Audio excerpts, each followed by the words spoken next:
these truths to be self-evident. That all men are created equal. As a member of Congress, I get to have a lot of really interesting people in the office. Experts on what they're talking about. This is the podcast for insights into the issues. China, bioterrorism, Medicare for all. In-depth discussions. Breaking it down into simple terms. We hold these truths. We hold these truths. With Dan Crenshaw. The Eagle has landed. Welcome back, folks. Today I have Luke Rosiak. He's an investigative reporter for the Daily Wire. He's the guy who broke the Loudon County story. That's how you know him in that great work that really that changed the trajectory of an election of the country, gave Republicans a lot of hope. So thanks, Luke, for doing that. And thanks for being on. It's great to be with you. Thank you for having me. And look, we were just before we started recording, we were talking about where you live. You live in Fairfax County. Your neighbors are Democrats. They don't like all the crap going on in schools. I mean, what is that environment like? So where can we find that consensus, you think? And you know, did they go out and vote for Glenn Youngkin? How did that all transpire? You know, a lot of them did. Virginia has these elections in off years. So in 2019 is when I kind of started becoming aware that the school board was all there for their own reasons that had nothing whatsoever to do with education policy. They all had their kind of pet project, whether it was weird racial stuff or like a gay rights guy, and they're all there just to kind of push their own thing, and schools just happen to be a vehicle for their pet political cause. And I realized that was going to be really damaging to the schools, and I started paying a lot of attention in 2019. But most people were not. And so, you know, the Democrats, the crazier Democrats all won the school board because it was this very low turnout off year election. And my neighbors all voted for them. But that was not the case in November with Glenn Youngkin. People had no choice but to kind of start paying attention to schools because of coronavirus and some of these other issues. But what I've found is that these issues really predate coronavirus. What we saw over the last year or 2 years was a symptom of these much deeper causes. So I'm really glad that people are paying attention now, and I think it helps. A lot of bad things happen just because when no one is paying attention, special interests can fill that void. Yeah, I mean, what is the psychology behind some of your, you know, let's call, you know, they're sophisticated. They live in wealthy neighborhoods. They voted for Glenn Youngkin, but they voted in these crazy people on the school boards. What is the incentive structure there? How did that even happen? Did they think they were going to get something else out of this, or is it just some sort of this naive leftist belief in the, you know, in inequality and justice, and anyone who says those words they automatically run to? That's a great question, and that's part of how in 2019, when I did become aware of these school board issues for personal reasons, because I lived there, I was a daily caller, investigative reporter at the time, and I started looking into how special interests, some of these philanthropic foundations, like everyone knows, like Soros' foundation, but it's also like the Ford Foundation, Rockefeller, Kellogg, Carnegie. Those are really the foundations that are funding these groups that take over local governments to push a certain agenda in a very coordinated way. So the first thing I realized in 2019 was that local government matters. I mean, I was a Capitol Hill, a Washington reporter. I was focused on all these DC issues. And of course, I thought, like many people, that's the most important issues. That's the highest level. And I realized I was kind of wrong. The things that affect people more personally in their everyday lives are these local issues. The second thing I realized is that there are people out there a lot savvier than me who had realized that. And it's this kind of supply and demand issue where if you're like this, you know, billionaire foundation who wants to get your way and kind of steer society, you realize that you can spend money on like a Senate race where millions of dollars aren't going to go very far, or you can apply it to strategically selected local governments that are actually quite big in some cases. Fairfax County has 1.2 million people, so the at-large school board members represent probably about twice as many people as you, right? Yeah. And so, you know, whereas you've got to run with all this scrutiny, everyone's paying attention to your race, and it's a lot of money it takes to run, I'm sure. These guys kind of sailed through with no one paying attention. So there was a coordinated special interest issue here at play that's kind of taking over the local governments, even beyond elections, like actually how the local governments operate. But as far as campaigns, one of the issues is the primary structure. In local is going to have low turnout regardless, but especially in the primaries. Yeah. And so you're going to have the far left contingent are the only ones that vote. And then most people in Fairfax are going to vote for Democrats, but they're really not far left. As far as I can tell, they're really not. Yeah. It's just that they're going to just check whichever box has a D next to the name, and they have no idea. And so there was the prosecutor, longtime prosecutor in Fairfax County, Democrat, of course, he got primaried. He lost by like 1% because George Soros dumped a lot of money into this very low turnout primary. And the longstanding incumbent really issued a very dire alarm about the guy that unseated him, this guy Steve Toscano, and said, look, he's going to cause rampant crime. This is not, if he's the new Democrat, this is not my party anymore. I quit the Democratic Party, and I encourage you guys not to vote for this guy. But come general election, people are like, oh, you're a sore loser. People don't even know. They have no idea who this. They didn't even realize he wasn't the incumbent. They just it's really it's an information void. It's the fact that people haven't paid attention to local politics. That's all it is. Well, let's talk about the Loudon County story real quick. But I and then I want to get to the more important stuff, which is how you fix all this. And people ask politicians all the time, what's your view on education? It's like, well, federal level, we're just less involved, but we should talk solutions. But before we do that, what was the Loudon County scandal, and how did you go about uncovering that? How did that even first come across your radar?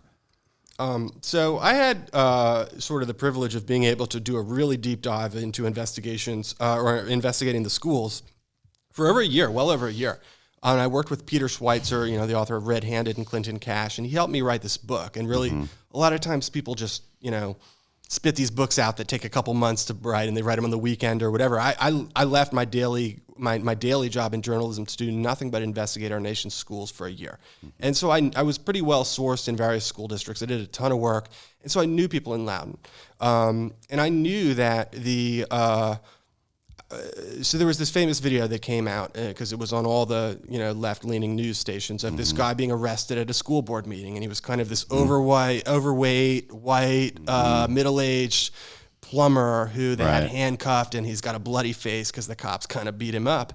And they were saying this is an example of what the National School Board Association later called domestic terrorists. He's there to harass school board members. It's probably because he's racist. It's probably because he's homophobic or whatever, because they were discussing this transgender issue. Well, what I knew is that his daughter had been raped in school by a boy who was wearing a skirt and a blouse. And the school board transferred the kid, and he went on to assault another girl in a classroom. They put him in, they just quietly moved him to another school. A few weeks later, they wanted to pass this policy that would permit transgender kids to use the girls' bathrooms.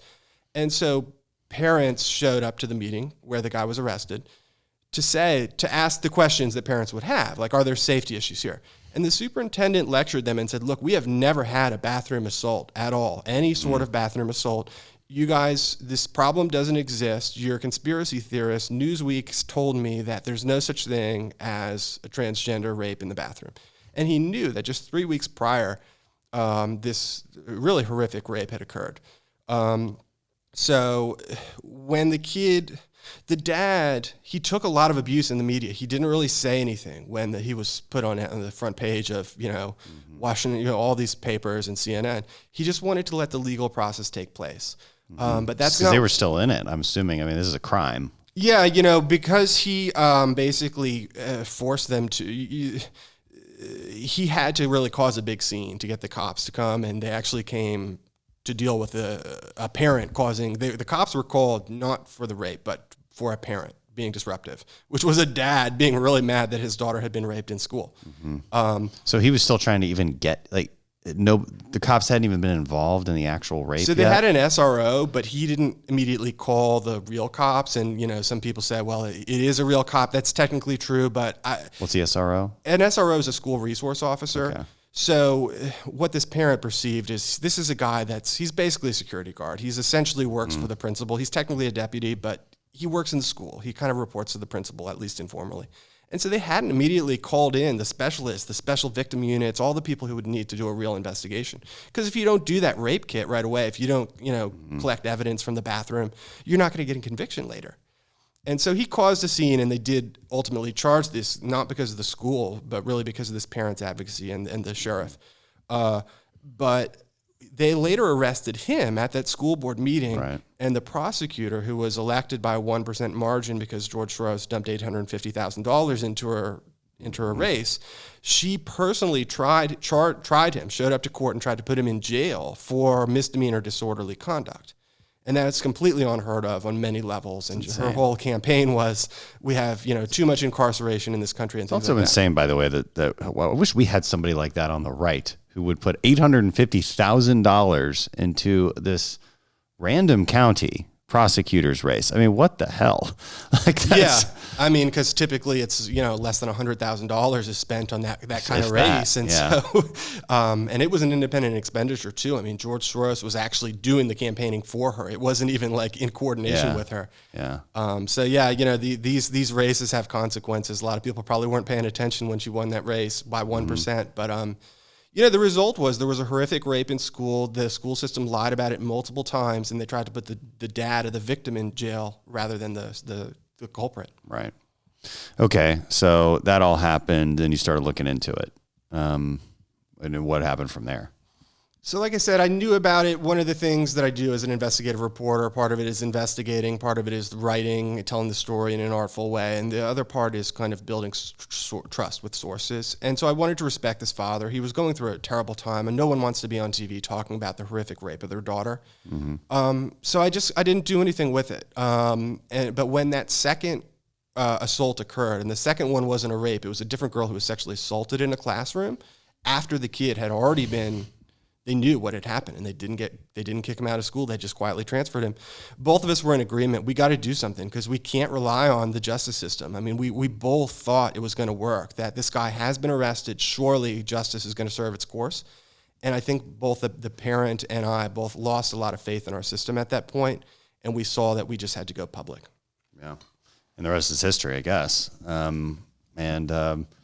It was, I don't know if it was a turning point. I think the turning point maybe came before that, with parents being involved in these school boards and realizing that maybe it was because COVID and everybody, is that why? I mean, because parents just started to see their education system a little bit more close up, and see the problems associated with it. And, I'm a little more optimistic now, to be honest. It's the number one concern. People realize they have to vote in these school board elections. Remains to be seen whether voter turnout increases in a meaningful way. I'm not convinced yet. We just had a primary election. I'd say turnout was pretty low. Certainly low. So we'll see. But look, let's get to your book and some solutions. I mean, where should we be focused? At the federal level, at the state level. What is fundamentally wrong with our education system, or is there a lot wrong with it? Are we really that far off? What's the truth? Where are we? So I think the most important thing is that schools have one job, which is to teach kids proficiency in math, writing, and science. Mm-hmm. And that's the only thing we should be focused on. Everything we do, we need to ask, how does that advance that goal, and what's the data behind it? Yeah. What the schools have really been failing at that for a long time. If you look at the NAEP, the nation's report card, these are federal statistics about how well kids are knowing that. And it's not that hard to be rated like proficient. That means you're just like somewhat okay at it. But the percentages are something like 24% are proficient in math and similar in writing. I mean, I think depending on which statistics you look at, it's like less than a third of kids are proficient in reading. Mm-hmm. That is deeply, deeply disturbing. It has profound consequences for our nation, not far off into the future, but like in the next couple of years. And where is that spread out? I mean, it's does that mean that certain school districts are just so bad that maybe 90% of their kids are failing, whereas in other school districts, clearly 90% are succeeding? It depends on the school, maybe not the district, but the school. And so which kind of makes the problem worse, right? Because it really concentrates the problem. Or am I wrong when I assume that? I think obviously some schools are worse than others, but I think that the real issue is that schools are dishonest about. They have a lot of schemes that they use to manipulate data. Mm-hmm. And this book turned out to be kind of strange because I think of it almost like a math mystery. So it's all the ways. A lot of it is like, look, the kids they're really being failed by these educators, and the educators have basically given up on trying to fix the schools. They've settled for ways to kind of rearrange what appears on spreadsheets that come to here to you guys in Washington and to their people in their school districts and things like that, so that it looks like they're doing better than they are. And that's why I was primed to see the Loudon rape when it happened, because it's the same pattern. It's one of concealment. When something bad happened in schools, you could do one of two things. You could fix the problem or you could hide it. Right. School districts will always hide it. So the data is basically unreliable in some cases. What you want to do is focus on standardized tests because they're harder to rig. But when you think about things like critical race theory, I didn't set out to write a book about race. I set out to write a book about schools, but it is true that schools are truly obsessed with race. When they talk about CRT, they want you to believe it's like they just don't want you to teach about slavery and history class. Yeah. That's not what it is. It's they want to talk about nothing but that all day, every day. And one of the reasons they do it is because it takes the focus off of those objective measures of like, do you know math or not? Especially when some of these crazy ideas in CRT, which are not liberal ideas, they're illiberal ideas. Like they say things like objectivity isn't real. Or meritocracy is racist and being on time is racist. Exactly. And so that's pretty convenient when you've got a bunch of kids who have horrible test scores. Suddenly the administrators have absolved themselves from responsibility. And that's when you see things like... You can see how that all connects. That's okay. So what about money? Teachers unions say they don't have enough money. That's the constant problem. And, charter schools are just taking away money from the public school system. So how does that play in? I think that they are profoundly dishonest, and people saw it. Like they almost don't need to hear it from me because they lived it. That's one of the things that was so compelling about what happened during coronavirus is you don't have to take the word of me or any other journalist. These parents saw it firsthand. What they did was profoundly cruel. The special interests that are pushing their various causes in schools are willing to inflict basically emotional, physical, and sexual abuse on kids in order to get their way. And sometimes it means money. Like people don't think they would be that vicious, but they would. I mean, they shut down schools, and some of the teachers were like, I will die if I had to go to work. It's crazy. But also, if you want me to even work from home, you have to provide me a babysitter, like daycare for my young kids. Yeah. So now you want someone else to die by your logic. Like, what kind of people are these? And so the teachers' unions have been similarly cutthroat and dishonest for decades with their claims that schools are underfunded. Schools are not underfunded. Yeah, I mean, we don't want to completely undermine our faith in teachers. So we've all met a lot of great teachers. We've all had great teachers. So who the hell is who are the membership of these teachers' unions that are saying such evil stuff? I don't understand that. Yeah, I mean, some of the school districts, most teachers are not even members of their union, but the unions are calling the shots, and I have to say, you don't see that many teachers standing up to them. You really don't. I know that everyone's had nice teachers, and the nice ones are quiet. The reason that we need to care about this in the first place is because teachers are so important. They are critical. We do need them. We love them, but we can't absolve teachers of what's happened. What happened is a complete takeover of the schools to focus on anything but academics. Right. And this didn't happen with, I can get into all the money and stuff, and I think it's true, but there was a certain level of, the teachers, they didn't stop it. Yeah. But yeah, the teachers unions, so, we spend about $17,000 a year per kid.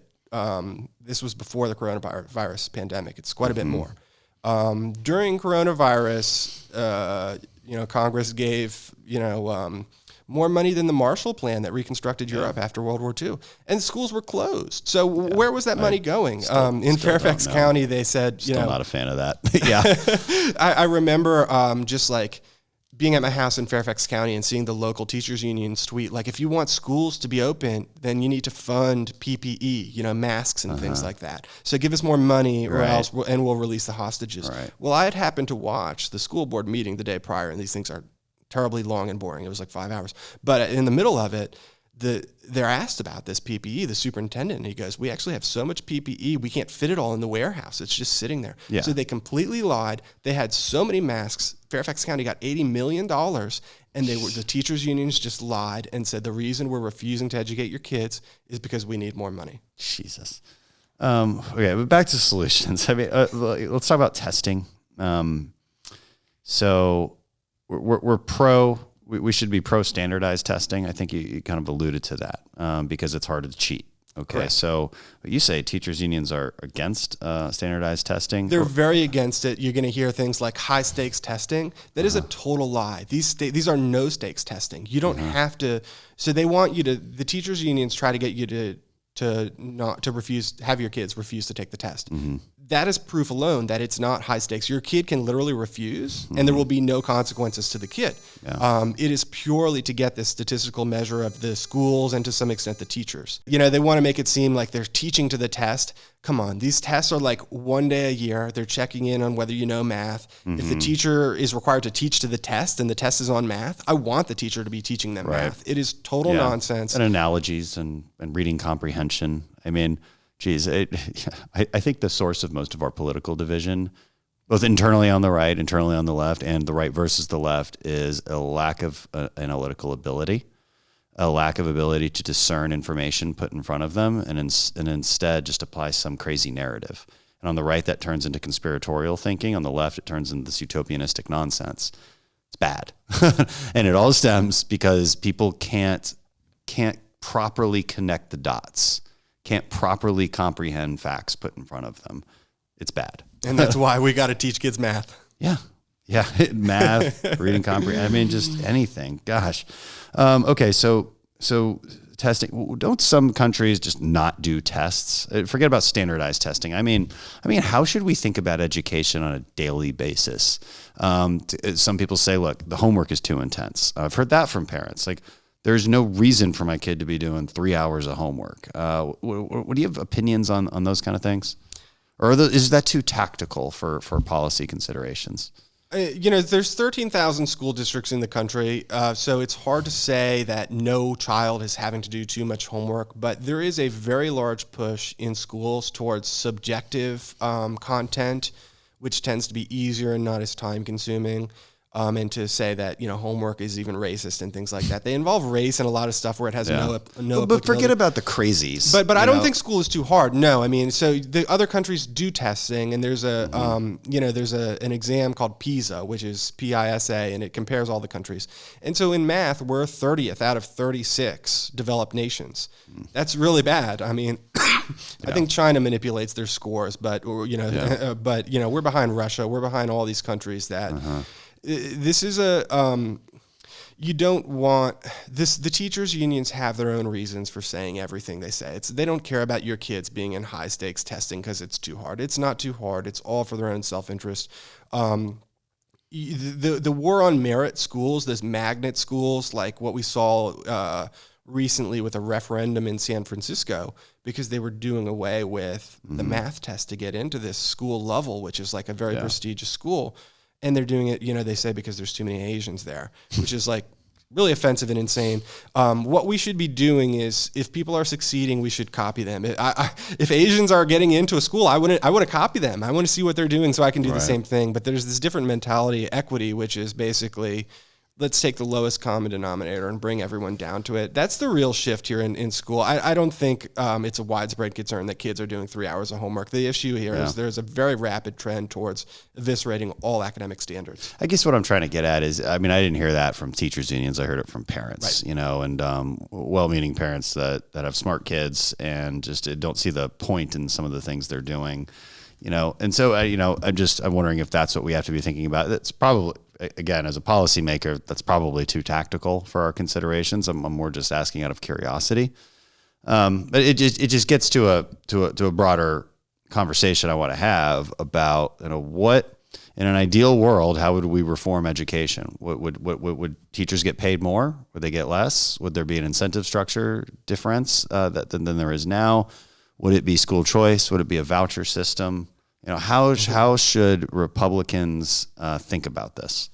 So schools are primarily run at the local level. It makes it a little tricky doing things from Washington, especially because there is this sort of deep state that has a way of manipulating. Well, forget things. about federal Republicans. Right. I mean, you know. But it has a relevance here. My book, Race to the Bottom, really starts in 2001 with No Child Left Behind. Yeah. Now, this was not, what I'm focused on when I talk about an NCLB is not whether it was a good or bad bill. I think it was mostly nonpartisan. It was kind of, like it was like Obama and it was Ted Kennedy and George Bush, rather. Kind of nonpartisan or cross-partisan.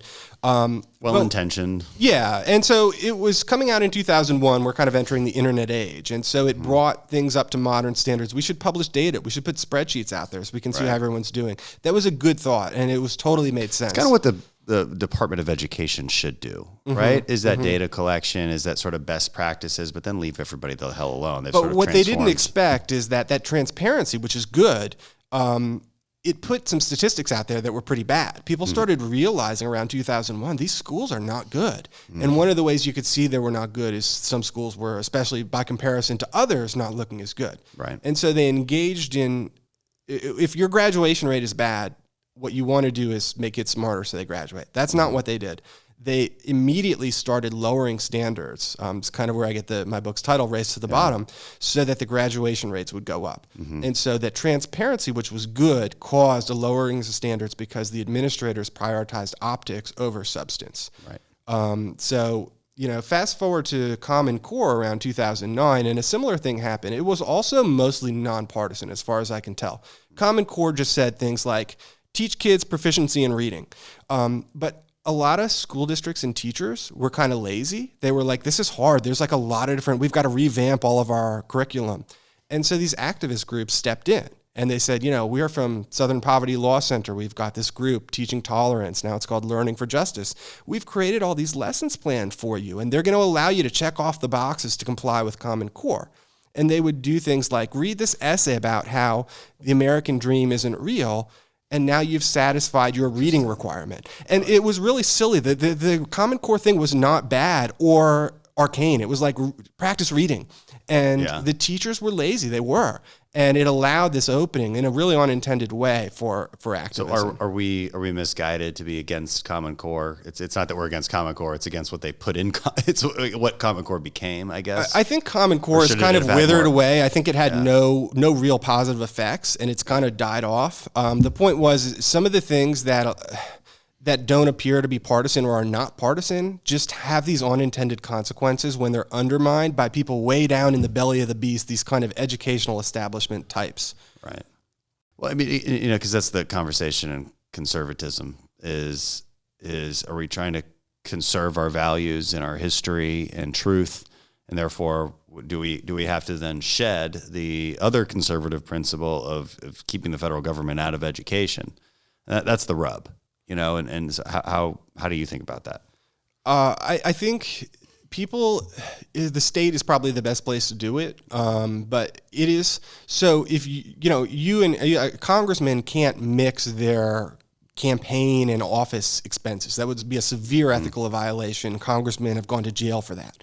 I look at using taxpayer money like education dollars to advance political worldviews as something equally unethical.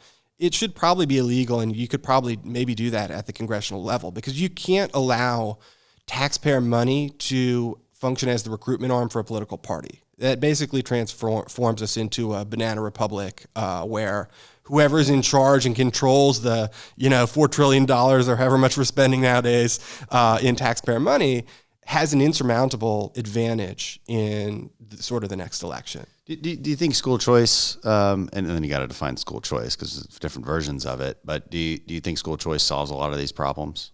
It does, and it's got bipartisan support. It's really one of the few things that something like 75% of Americans can agree on. There's almost nothing that you can take a poll on, and by necessity, you're talking about majorities of both parties.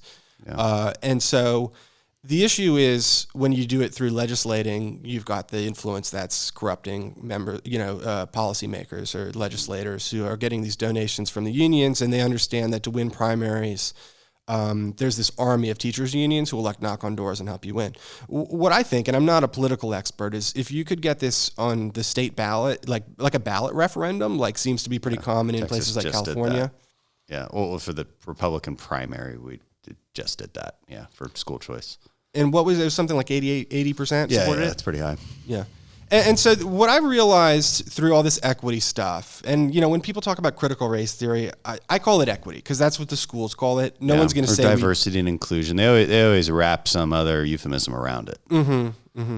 But, you know, basically what I found is that even on the far left, they don't know what they want. So they basically just complain about whatever the status quo is. There's a very cynical and destructive element to it. Yeah, it's a very typical leftism. Yeah. And right-wing populism. It's kind of they're two sides of the same coin. And so, for example, I saw like in one district, you know, the percentage of special ed kids who were black was higher than you would expect based on the demographics. And they said, you know, that's racist. You're stereotyping these kids as being, you know, mentally special needs.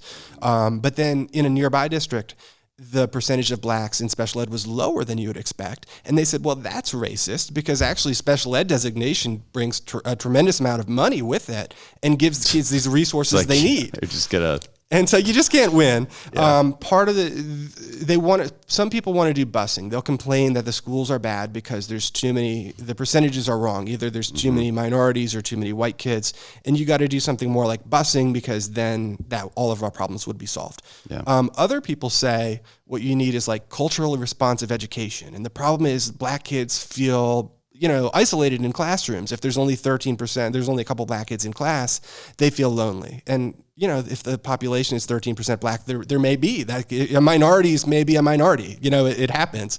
And their view is you need to basically, it's this like new racial segregation that the left wants, where the kids would get together and somehow they would need to learn differently because of their race. And so if even the left can't agree on whether we should have racially segregated schools or balance demographics through busing, which are totally opposite proposals, both supported by different factions of the far left.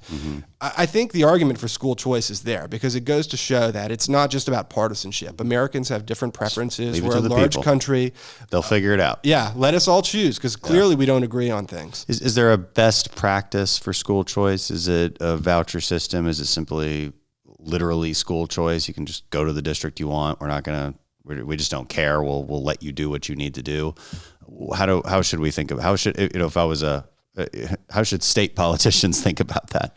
Well, one of the ways I think, you know, what Florida will do is if you're failed by the public schools in some way, like if your kid gets beat up and they refuse to do anything about the assailant, which they will often do because these discipline policies where they don't want it to look like too many kids of a certain race have been disciplined. Sure. So they'll just let like horrific assaults occur with impunity. Yeah. If your kid is suffered at the hands of the public schools, they will have to pay for your kid to go to private school. That's a kind of way to do it with conditions, and it creates an incentive for school districts to actually care about you. The kind of full-throated thing to do is just school choice, which will give you a voucher of a certain amount. And we do spend $17,000 a year right now. Private schools, even in Northern Virginia, which is a very expensive area, will typically be about $8,000. Right. And so they want you to believe these are privileged kids who are in private school. Well, the public schools get way more money than the private schools. They're way less efficient. So it's not about money. It depends on the state. Where's that 17,000? Is that average across the nation? Yeah. Okay. So here in the city of DC, they spend $30,000 a year. Right. And so, you know, how are those outcomes? Yeah, very, very bad. And it's almost one of the reasons people believe that schools are underfunded is because no one believes you could spend $30,000 a year per kid and still have like 10% literacy or whatever it is in DC. Yeah, and so I mean, just to, I think it's intuitive, but let's flesh it out. A school voucher means, look, we take what the average is per state, and you just say, you know what, here's your check, and you can either give that check directly to the local public school and continue going there because you happen to like it, and it's a good public school, so you're lucky you got that one. But maybe it sucks, and now you can apply that either towards private school. And you know, you'll have to add your extra dollars, your personal dollars to that if you can't afford the tuition, or you can figure out how to get to another public school that is better and apply it there. Yeah, that's right. And probably the big effect would be a lot of new private schools would pop up, and they would almost all be cost less than whatever the voucher amount is. It's kind of already happened with these pods that have popped. You think that's going to continue? Yes, I think it will. And it's like, if you think about, so that average figure of $17,000, much less the $30,000 here in DC, think about a woman in Southeast DC, an impoverished single mother who has 4 kids. If at $30,000 per kid, taxpayers are spending $120,000 per year just educating that woman's children. That's far more money than she makes. Not more taxes than she pays, more money than she makes. She could probably figure out a better way to spend that money to educate You her could kids. pay a PhD to come to your house every single day and personally teach your kids all day. And that's true. Isn't that crazy? So if people don't realize how much money is spent, even in polls, like you ask how much people think is spent on schools, they think it's like such a tiny fraction of what it actually is. Right. So with school choice, I think that you could give a smaller amount than we currently spend, and you could do that to save. You could either let the public schools keep it if you feel like you need to pay them off that way, or just pay down the deficit. But it's an opportunity to save money, but then also give opportunities to kids, especially disadvantaged kids. If we are assuming that private schools are for the elite, let's let those impoverished kids have those same opportunities. That's empowering the student and the parents as opposed to the teachers' unions. And they like to say it takes money away from schools. I mean, it clearly does not. The money follows the child. That's the point. We don't pay money to pay public school systems. Their argument, let's steel man their argument. Their argument is that a failing school will just get worse and worse and worse, and the children who don't leave will just be in worse and worse condition. And that's true. Now that is a short-term effect, right? That you can't escape. Now the long-term effect is it's better. I think that's inescapably true. But it's also inescapably true that the short-term effect could end up the way they're saying it. Now, I remember it was like a class assignment. I wanted in grad school. They wanted me to go block walk in Cambridge, and for school choice. So I got to choose, right? You were either anti or for. So I was for school choice. And I was block walking, and it was actually it's a highly educated population. People really knew what they were, what questions to ask, and it always came back to how will this work? Because basically the proposition was to expand charter schools, and the question was always, well, is that just going to take money away in the short term from these other schools? And actually, the proposition was well tailored. This was Massachusetts. It's a Republican governor, so. Very, very liberal state, but they do have some good ideas, and there was a pro-school choice push, but their solution was they don't immediately lose the money; they lose it over a 5-year period, so they can adapt. So there's ways to fix this. Is the point? There's ways to cushion that effect. Well, and so who are we concerned about? I mean, the building may exist, may already be paid off, or whatever. If the enrollment shrinks at the school, there are going to be fewer teachers there. You need to pay fewer teachers because you're not going to just pay a teacher if the enrollment has shrunk. But the teacher is not out of a job. I mean, those kids still exist. They've gone to a new school across town that popped up, and the teacher can go work there. That's so it doesn't harm teachers in any way. It harms teacher union membership. What about what can we do at the federal level? Look, it stands to reason that any additional regulatory burden or compliance issue requires more administrative staff to deal with it. It's well known that a lot of the costs to schools these days, university and K through 12, they're just hiring administrators. It's a very, it's a pretty lucrative profession as well. So are there any bills that you're aware of? Is there any pushes to reduce that federal regulatory burden, or is that really coming from the state? I think it's primarily the state. There's this, when it comes to funding, there's this perception that school districts are reliant on property taxes. And so if you live in a rich town, you're going to have better schools than in inner city. That is not the case. No, it's not. Since the 1970s, primarily the states have, and it is they more equalize it. Yeah, the they states always equalize it. Yeah. And then we have Title I, which is, gives extra money from the federal level to very poor schools, although that's really a pretty small amount of money. There is no disparity. The kids who are poor actually get more money spent on them. Yeah. One of the things that it's low performing largely because of home life. Yes. Right. I mean, because that's a huge. It's the factor in every study that I've ever seen. It's 2-parent household versus 1-parent household, and that's really important. And it comes back to what the federal government could do, because in fact did do it under the Obama administration. It was a good policy, and then the teachers unions rolled it back. What was it? So it's called student growth percentiles, and this is where you get in kind of the math jujitsu. How do we measure schools? Typically, we do it right now on what's the percentage of kids who passed state exams. And so you're going to see in the rich areas, most kids pass their exams. In the poor areas, most kids fail them. But that's not reflecting the quality of the school. That's reflecting the other issues that you mentioned. There's a different way of looking at it. And you look at the growth of the individual child. In other words, we can't hold teachers responsible for how these kids show up to school, whether they show up to kindergarten well prepared or not. What we can do is isolate the variable of what is the effect of that teacher in that school in a given year. We have his test score from last year. We have his test score from this year. Did he grow a little? Did he actually regress? Did he grow a lot?